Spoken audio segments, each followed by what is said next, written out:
सुनाओ IFCI limited अभी के 57 रुपए 85 पैसे का प्राइसिंग हमें देखने मिला एंड यहाँ पर इस स्टॉक के अंदर होना क्या है, बिकॉज ऑफ एनएसई इसके पीछे जो है ना राज है तेजी का। Hi this is Dev and watch traders diary.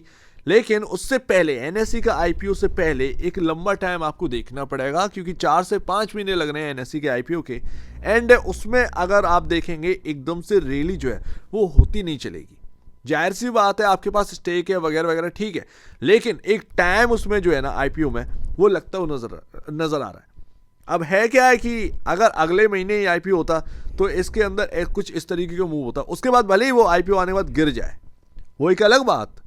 But actual basis पर आपको एक इंटरेस्ट देखने को मिलेगा एनएसई का आईपीओ प्ले करने के लिए। आईएफसीआई से बेहतर कुछ है नहीं, सबसे ज्यादा होल्डिंग अगर देखें आईएफसीआई के पास, तो उस होल्डिंग की वैल्यू अगर आप देखें 5 लाख करोड़ के हिसाब से तो 20 से 25 हजार करोड़ के आसपास की बनती है, ठीक है ना।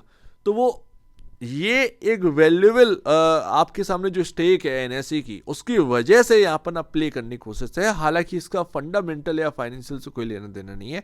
फाइनेंशियली अगर आप देखें कल आपके Q3 के नंबर्स है, हाँ, तो अभी है क्या है आप देखेंगे एनएसई की जो स्टेक है, जो इनका सब्सिडरी है stock holding corporation of India limited, उनके पास एनएसई की स्टेक है 4.4%, जिसका वैल्यू 20 से 30 हजार करोड़ के आसपास का है।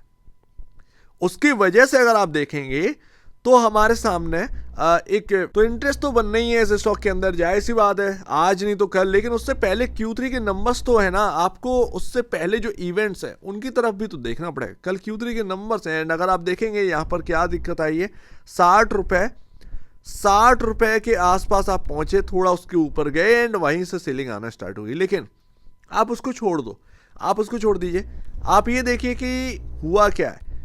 देखिए यहाँ पर ये आपका एनएसई की जब आईपीओ की बात हुई, जब सेबी ने यहाँ पर बोला, तब ये मूव हमारे सामने देखने मिला था। 40 रुपए से स्टॉक सीधा 72 रुपए रहा था जाके, एंड वहाँ से गिरा क्यों था? बिकॉज ऑफ एनएसई का आईपीओ 2025 में नहीं 2026 में ऐलान हो गया कि मार्च तक आएगा। तो उसमें 6 से 7 महीने थे, 7-8 महीने, एंड दैट्स वाई यहाँ पर अगर आप देखेंगे ये आपके सामने स्टॉक टूट गया, ये स्टॉक टूट गया।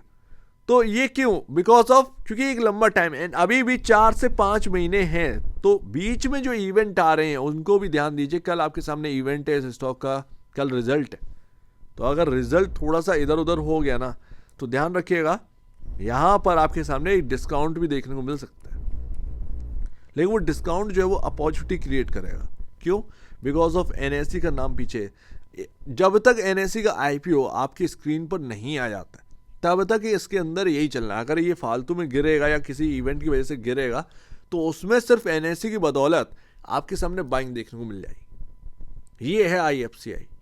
तो अभी जो है जो पूरा हाथ है वो एनएसई का आईपीओ जब तक नहीं आ जाता, एनएसई का हाथ है, एनएसई की स्टेक का हाथ है, एनएसई का आईपीओ जब तक नहीं आ जाता तब तक आपके सामने आईएफसीआई इस तरीके से वर्क करता रहेगा।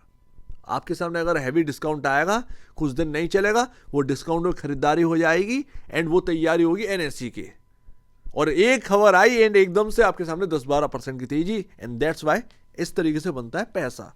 तो ये यहाँ पर ना आपके सामने है। बट कल Q3 के नंबर्स है, 15,487 करोड़ का ऑलरेडी कंपनी का वैल्यू है, एंड हमारे सामने जो है इनके जो स्टेक की वैल्यू देखने को मिल रही 20 से 25 हजार करोड़ के आसपास की। तो इसी वजह से आप देख रहे हैं ना इंटरेस्ट क्यों आ रहा है, इंटरेस्ट इसीलिए आ रहा है। लेकिन क्या भाव पर आईएफसीआई का स्टॉक जा सकता है? 72 रुपए। जाहिर सी बात है 72 रुपए अगर टूटा तो वो 100 की तरफ जाएगा, क्योंकि वो अगर हाई टूटा तो जाहिर सी बात है वो अपना हाई तोड़ने के बाद जाना तो वो 3 डिजिट में ही है फिर। तो ये हमारे सामने साफ साफ हमें देखने को मिलता है। अच्छा, अभी अगर आप देखेंगे 1.75 time price to book value पर ट्रेड करा है, पी रेशियो अभी 40.81 है, जो कि अपना चल रहा है इंडस्ट्री बी से काफ़ी हाई। स्टॉक चल रहा है हाई वैल्यूएशन पे, ये ध्यान रखिएगा, ये याद रखिए। पर है क्या है कि जब होल्डिंग, क्योंकि एक तरीके से आप होल्डिंग कंपनी मान सकते हैं आईएफसीआई लिमिटेड को। आप देखिए उनकी सब्सिडरी है, सब्सिडरी के पास होल्डिंग्स है, तो ये अपना जो है ना होल्डिंग कंपनी मान के चलो।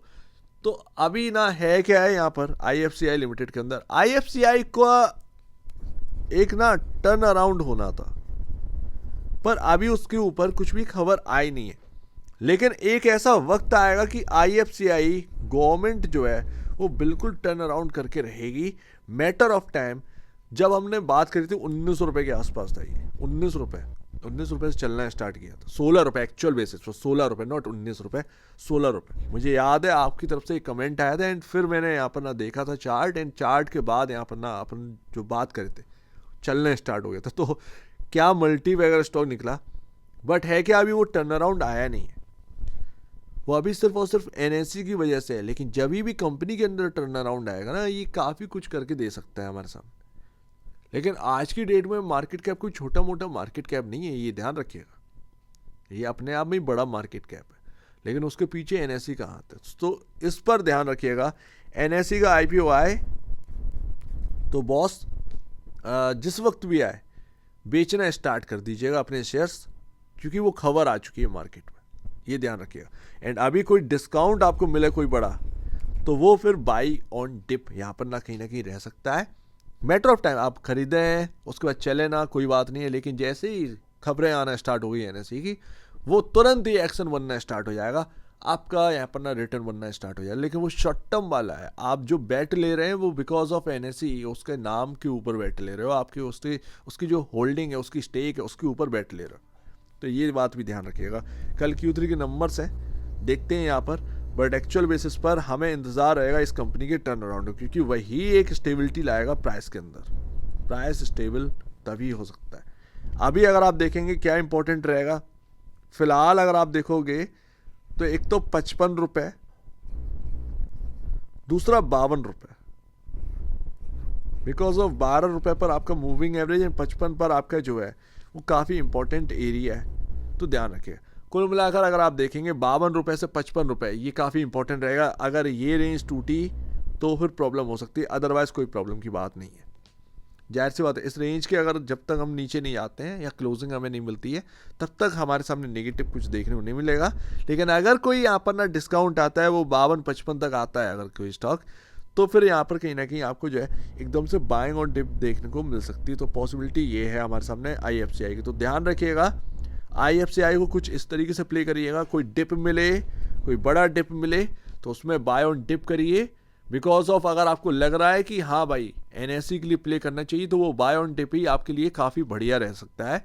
अदरवाइज ध्यान रखिएगा, NSE का IPO की वजह से टोटल IFCI पर फोकस है पूरे मार्केट का। जब भी कोई न्यूज़ आएगी तब यहाँ पर आपके सामने चलता गिरता नज़र आएगा, अगर NSE के ऊपर कुछ आता है। दूसरी बात, अभी 4 महीने हैं, ध्यान रखिएगा, अभी 4 महीने हैं, एंड उसमें आप देखोगे कि भाई 2-3 इवेंट आ जाने हैं। तो 2-3 जो इवेंट आएंगे ना, उस पर थोड़ा सा ध्यान रखिएगा IFCI के ऊपर। आपको पहले वो इवेंट देखने हैं, उसके बाद IPO आ रहा है, तो ध्यान रखो, मार्केट इस तैयारी में रहेगा कि कोई डिप मिल जाए, कोई बड़ा डिप मिल जाए, ताकि बड़ा पैसा बना सकते हैं। और NSE को प्ले करने के लिए सबसे बेस्ट जो 2 ही स्टॉक हैं, एक तो BSE, दूसरा IFCI। लेकिन IFCI डायरेक्टली बैठ जाएगा बिकॉज ऑफ स्टेक, तो ये ध्यान रखिएगा। तो आपके सामने बैट ले रहे हैं लोग, और वो NSE के स्टेक की बदौलत, तो उसको स्ट्रेटेजिकली आपको सोचकर इस स्टॉक के अंदर काम करना है। सो उम्मीद है काफ़ी कुछ आपको समझ में आया होगा। कल Q3 के नंबर्स हैं, देखिएगा किस तरीके के हैं, बट अभी 52 से 55 रुपये की रेंज जो है, ये 3 रुपये की रेंज काफ़ी इंपॉर्टेंट रहने वाली है, ध्यान रखिएगा। सो उम्मीद है काफ़ी कुछ आपको समझ में आया होगा। एक बार निवेश से पहले या बेचने से पहले अपने प्रोडक्ट वैसे जरूर सलाह लीजिएगा। खुद की स्टडी करेगा, उससे बेहतर कुछ भी नहीं है, खुद की स्टडी मस्ट है। तो अब दीजिए मुझे वीडियो देखिए, बहुत धन्यवाद दोस्तों।